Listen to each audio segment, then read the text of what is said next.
నడిచినా కూర్చున్నా మోకాళ్ళ నొప్పులు వస్తున్నాయా? ప్రాణా పెయిన్ క్లినిక్ లో అధునాతన చికిత్సతో మోకాళ్ళ నొప్పులు తగ్గించుకోండి. హాయ్ హలో నమస్తే welcome to #1 news channel in digital మనం టీవీ. నేను మీ లాస్య. ప్రస్తుతం స్టూడియోలో మనతో పాటు ఉన్నారు సీనియర్ జర్నలిస్ట్ అలాగే పొలిటికల్ అనలిస్ట్ డివి శ్రీనివాస్ గారు.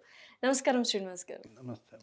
ఇప్పుడు ఎక్కడ చూసినా ప్రశాంత్ కిషోర్ గారి టాపిక్కే వినిపిస్తోంది. సో చంద్రబాబు నాయుడు గారితో భేటీ జరిగింది అండ్ మనకు లోకేష్ బాబు గారు కూడా క్లియర్ కట్గా వ్యాఖ్యానించారు. ఏంటంటే డైరెక్ట్గా సీఎం అయ్యేది మా నాన్నగారే అన్నట్టు. సో ఈ పరిణామాలన్నీ అంటే పీకే గారు అటు చేరడము, సో ఇటుపక్క బదిలీలు ఎక్స్చేంజ్ చేయడం, సిట్టింగ్ ఎమ్మెల్యేలకు టికెట్లు రాకపోవడము, ఇవన్నీ చూస్తుంటే ఏమనిపిస్తుంది? ఆంధ్ర ఎలక్షన్స్ ప్రశాంత్ కిషోర్ పొలిటికల్ స్ట్రాటజిస్ట్గా correct, successful strategist, failure politician. అంటే ఇక్కడ సక్సెస్ఫుల్ స్ట్రాటజిస్ట్ కంటే సక్సెస్ అయ్యే వాళ్ళ దగ్గరికే వెళ్తాడు అనేది కూడా ఒక వాదన అనిపిస్తుంది. ఎవరైతే గెలుస్తారో వారి వైపుకే వెళ్తారు అనేది అయితే వినిపిస్తుంది. అంటే ప్రశాంత్ కిషోర్ పట్టిందల్లా బంగారమా, లేకపోతే బంగారం తెలిసి పట్టుకుంటాడా? అది వాస్తవమే. ఎందుకంటే 9 రాష్ట్రాల్లో 9 పార్టీలకు చేశాడు, అన్నిటికీ చేశాడు. ఇది బీజేపీ దగ్గర నుంచి అతను కాంగ్రెస్, తృణమూల్ కాంగ్రెస్, వైఎస్ఆర్ కాంగ్రెస్, చేయని పార్టీ లేదు. ఇప్పుడు టీడీపీకి ఆయన నిన్న వెళ్ళి టీడీపీ అధినేతని కలిశాడు. అంటే బిజినెస్. ప్రశాంత్ కిషోర్ భేటీని ప్రశాంత్ కిషోర్ బిజినెస్ పరంగా చూడాలా.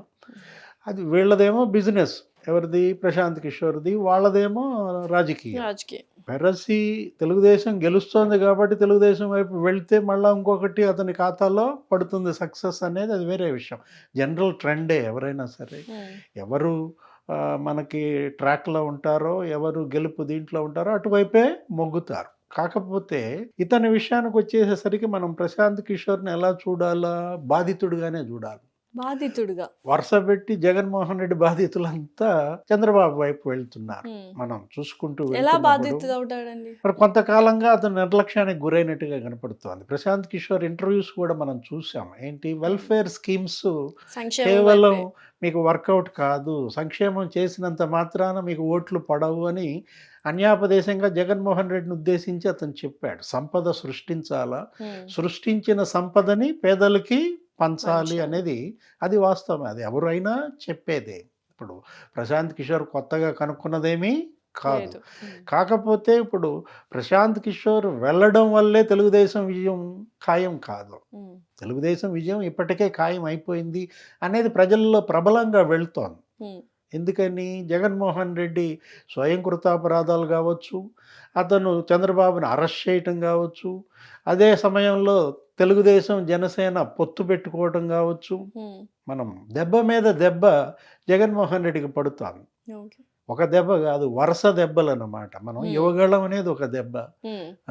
ఇప్పుడు పాదయాత్ర తర్వాత పవన్ కళ్యాణ్ అదేంటి వారాహి యాత్ర, అదొక దెబ్బ పడింది. ఇప్పుడు చంద్రబాబు నాయుడు గారి అరెస్ట్, అది ఇంకొక దెబ్బ. నెక్స్ట్ ఈ ములాఖత్ రోజే అతను ప్రకటించాడు. ఆ అలయన్స్ ప్రకటన అంత ముందస్తుగా జరగకుండా కొంచెం లేట్ అయ్యేటట్టుగా చేసుకుంటే జగన్కి లాభించేది.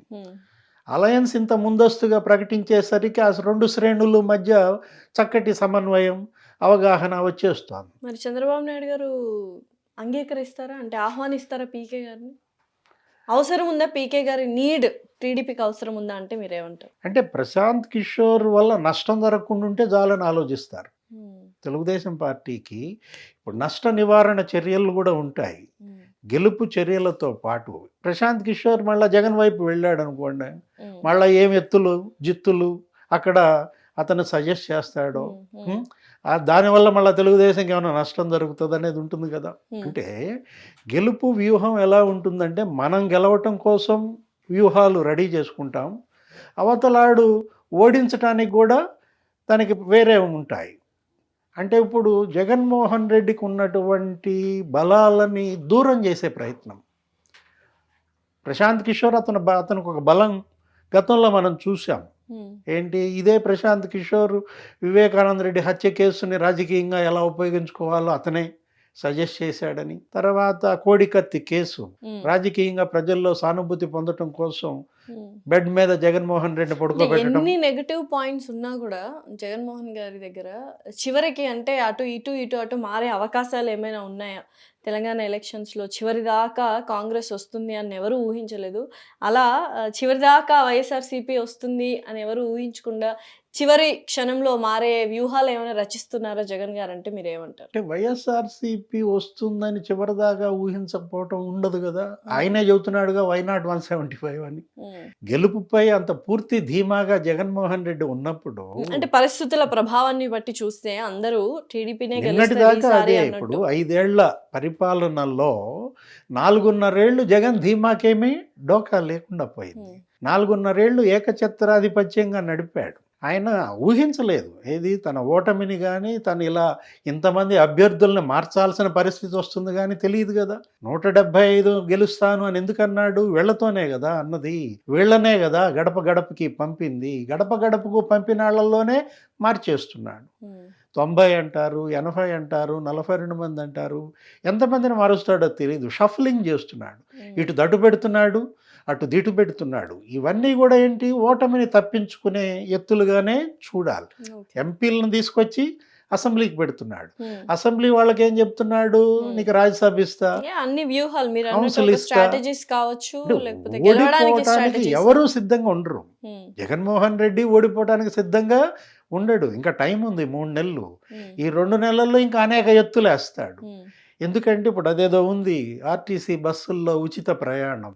తెలుగుదేశం 6 గ్యారంటీల్లో అదొకటి. మహాశక్తితో ఏదన్నారు. అది ఆల్రెడీ రేవంత్ ఇక్కడ ఇంప్లిమెంట్ చేస్తున్నాడు. కర్ణాటకలో అక్కడ సిద్ధరామయ్య ఇంప్లిమెంట్ చేశాడు. ఇక్కడ తెలంగాణలో రేవంత్కి మంచి స్పందన వచ్చింది. ఆర్టీసీలో మహిళలంతా ఉచిత ప్రయాణాన్ని వాళ్ళు ఎంజాయ్ చేస్తున్నారు. రేపు తెలుగుదేశం వైపు ఈ మహిళలంతా మళ్ళీ అవకాశం ఉంది ఆ స్కీమ్ వల్ల. అందుకని ఆ స్కీమ్ని రేపు పండక్కి రిలీజ్ చేస్తున్నాను అంటున్నాడు.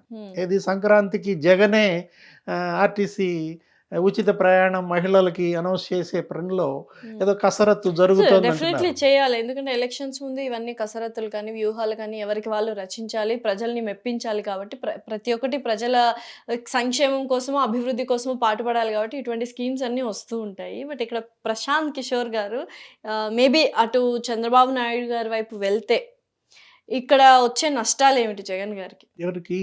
ప్రశాంత్ కిషోర్ దూరం అవటం ఒక నష్టమే కదా. ఎత్తుగడల్లో లోపానికి అది అవకాశం ఉంటుంది కదా. కొత్త ఎత్తులేవో ఇచ్చేవాడు. జగన్ గారే నిర్లక్ష్యానికి గురి చేశారు అని ఇందాకే మీరు అన్నారు. జగన్ గారే వద్దనుకుంటున్నారు అన్నారు. సో అప్పుడు నష్టం ఎలా? అదే కదా ఇప్పుడు వాళ్ళ వ్యాఖ్యల ద్వారా తెలుస్తోంది. అదే ప్రశాంత్ కిషోర్ని తిట్టిపోస్తున్నారు. ఏమని? వాడు గుజ్జంతా మేము లాగేసామని ఒక మంత్రి, మాజీ మంత్రి అంటాడు. ఇంకా 1000 మంది పీకేలు వచ్చినా మమ్మల్ని ఏం చేసేదేమీ లేదంటాడు. ఒక్కొక్క మంత్రుల వ్యాఖ్యలు ఎలా ఉన్నాయి? తెలుగుదేశాన్ని తిడితే పరాలా. నిన్నటి దాకా వీళ్ళకి అండగా ఉన్నటువంటి ప్రశాంత్ కిషోర్నే తిడుతున్నారు వైసీపీ మంత్రులంతా కూడా. అది తప్పు కదా. ఎవరి సేవల వల్లైతే వైసీపీ గెలిచిందో, జగన్మోహన్ రెడ్డి ముఖ్యమంత్రి అయ్యాడో, ఇవాళ అతను బిజినెస్ కోసం వెళ్ళుండొచ్చు. సహజం. ఎందుకంటే అతను స్ట్రాటజిస్ట్ కాబట్టి తన మార్గాలు తను చూసుకుంటాడు. తన సక్సెస్ రేట్ కోసం వెళ్ళాడు. వెళ్ళినప్పుడు వీడుకోలు చెప్పాలే తప్ప అతన్ని దూషించకూడదు, విమర్శించటం ఇప్పుడే కనపడుతోందా? ప్రశాంత్ కిషోర్లో లోపాలు చంద్రబాబును కలిసిన తర్వాత కనపడుతోందా? ప్రశాంత్ కిషోర్ వెళ్ళినంత మాత్రాన చంద్రబాబు గెలుస్తాడని కాదు, తెలుగుదేశం గెలుస్తుందని కాదు. కాకపోతే వీళ్ళు కోల్పోయారు ప్రశాంత్ కిషోర్ని. వాళ్ళు లాభపడతారు. వాళ్ళకు చేరిన అనేక లాభాల్లో ఇదొకటి. వీళ్ళు జగన్మోహన్ రెడ్డి తప్పిదాలే కదా, చేతులారా చేసుకున్నదే కదా. తెలుగుదేశంకి లాభాలన్నీ కూడా జగన్ తప్పిదాలే తెలుగుదేశం లాభాలుగా, వరాలుగా మారటం మనం చూసాం.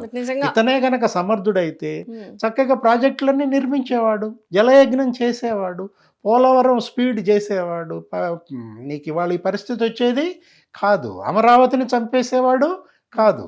అమరావతిలో నిర్మాణాలన్నీ పెంచేవాడు. ప్యారలల్గా వైజాగ్లో డెవలప్ చేసేవాడు, కర్నూలులో డెవలప్ చేసేవాడు, రోడ్లు వేసేవాడు. ఇవాళ గుంతల రోడ్లు వేస్తారా ఓట్లు? ఆగిపోయిన పోలవరం వేస్తారా ఓట్లు? ప్రాజెక్టులన్నీ ఇప్పుడు పేదల ఇళ్ల నిర్మాణం, టిడ్కో ఇళ్ళన్నీ పాడుపెట్టాడు. వాళ్ళు ఓట్లు వేస్తారా? అంటే జగన్మోహన్ రెడ్డి బాధితులే ఇవాళ ఏకమవుతున్నారు. ఆ ఏకమైన బాధితుల చేతిలో జగన్ ఓటమి తప్పదని చూద్దాం సార్. నిజంగానే వరాలు అన్నీ చంద్రబాబు నాయుడు గారికి వెళ్ళాయా, లేకపోతే ప్రశాంత్ గారి ప్రభావం ఏదైతే ఉందో పీకే గారి ప్రభావం నిజంగానే ఎలక్షన్స్ యొక్క రిజల్ట్స్ని మారుస్తాయి అనేది వేచి చూడాలి. Thank you so much. నమస్తే.